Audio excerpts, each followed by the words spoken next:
Dread from Tempest, and I'm here to present the strategy guide video for hard mode Dread Master Styrak, the last boss in Scum and Villainy. Before we begin, I'd like to apologize for the delayed guide video. I've honestly been pretty swamped lately, but now that things are settling down, it's time to pick up where we've left off and get ready for the next progression push.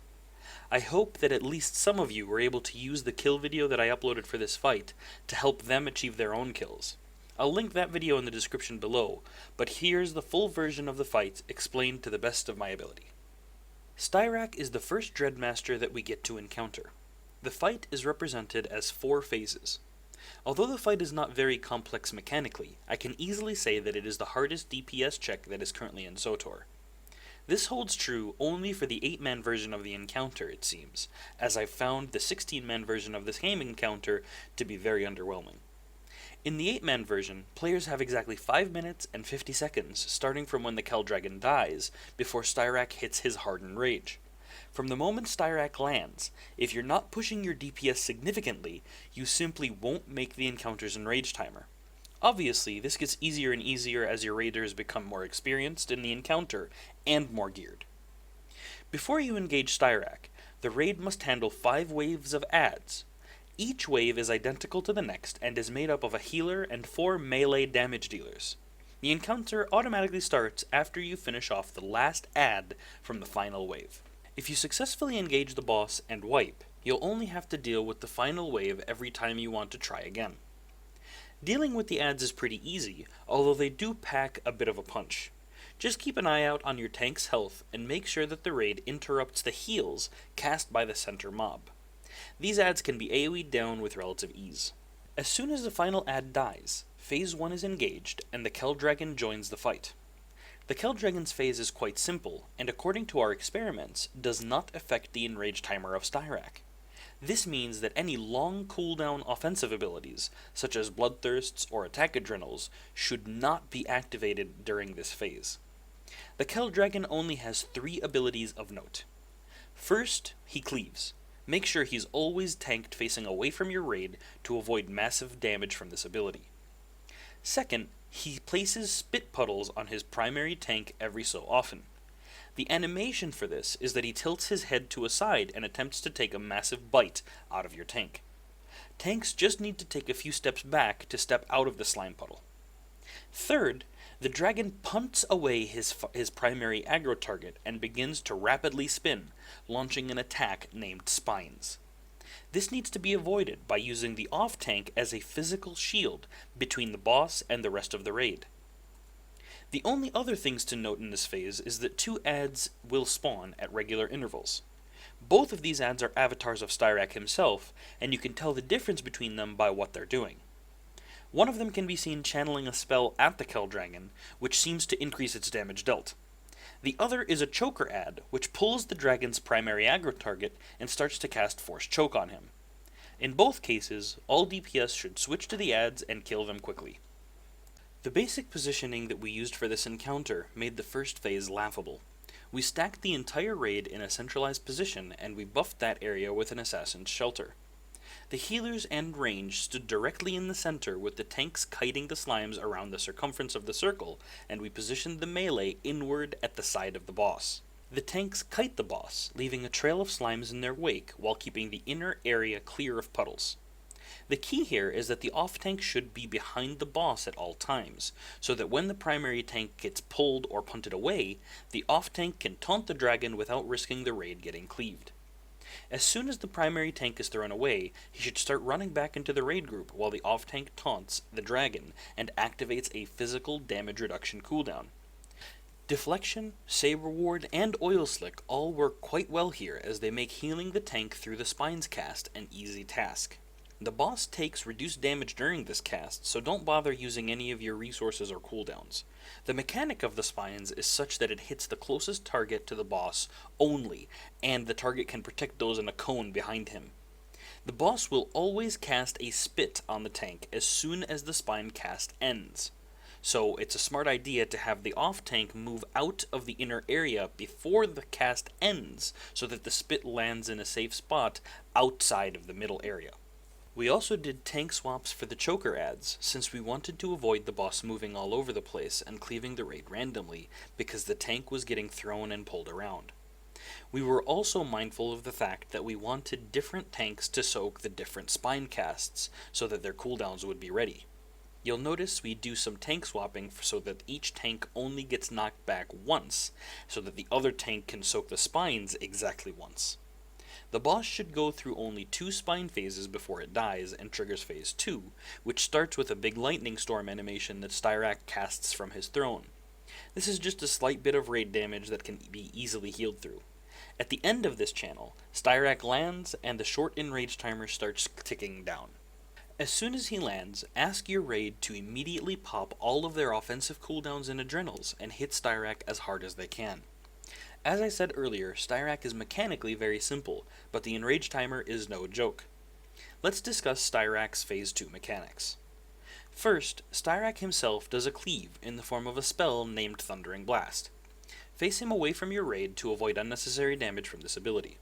Second, he will throw away his primary tank to a side regularly. The tank which is thrown away is ignored, so the off-tank should quickly taunt the boss to him. Third, Styrak casts Force Lightning on the entire raid, which deals minimal amounts of damage to everyone and is unavoidable. A nice trick to handling this is to expect the damage to always come after a casted spell, which I will discuss soon, named Nightmare Manifestation.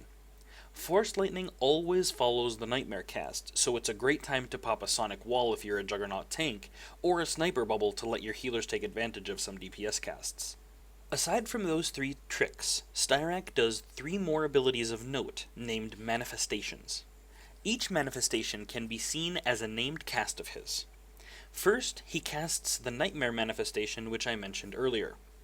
This will pick a random raid member and teleport them into the Nightmare world, where they need to face off against one of their companions.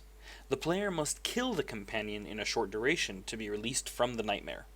Failing to kill the companion in the allotted time will result in damage dealt to the player equal to the amount of health remaining on the companion when the timer ends, so you can survive a medium amount of damage if you don't manage to kill it in time. Second, he casts the Chained Manifestation.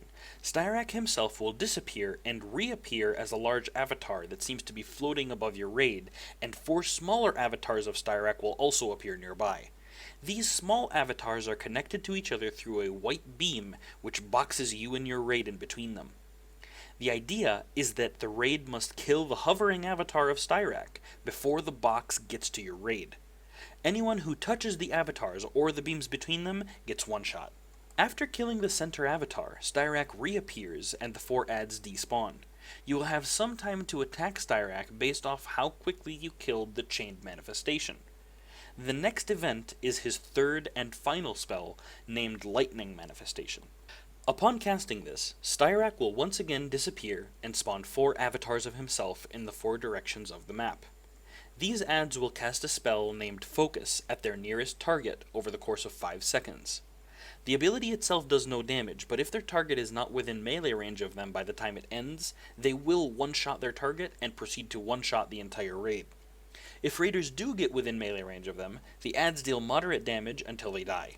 If the person that they are aggroed on steps away from them, they will leap to them and kill them instantly.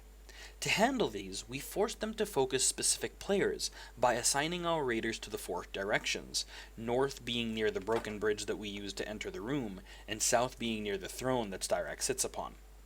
The manifestation ends when all 4 avatars die, and the cycle continues to repeat itself. Nightmare, then Chained, then Lightning manifestations in the same order every time, with the boss's filler abilities in the downtime between the cycles. The thing about all this is that the enrage timer continues to count down during these manifestations while the boss is despawned. Styrak must enter no more than 4 chained phases. If he gets a 5th one off, you will be unable to defeat the encounter due to the enrage timer.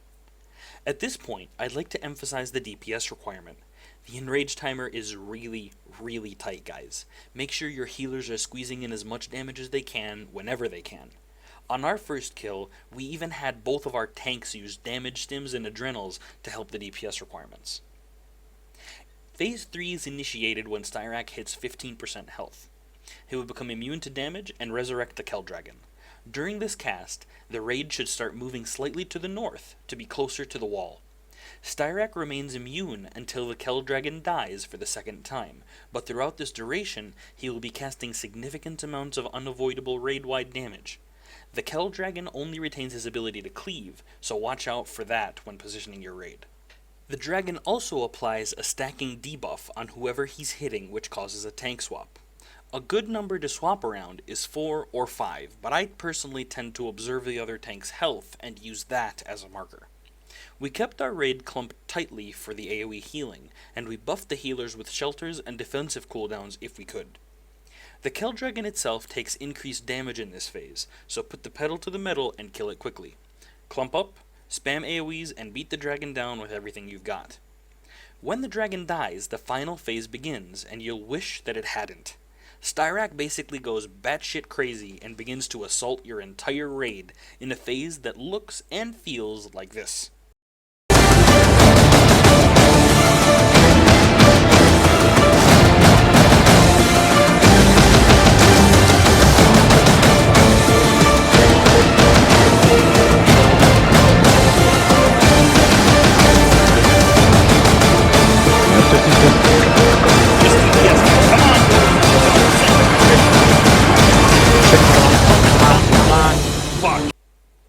So, yeah, it's actually pretty intense, especially when you're under-geared.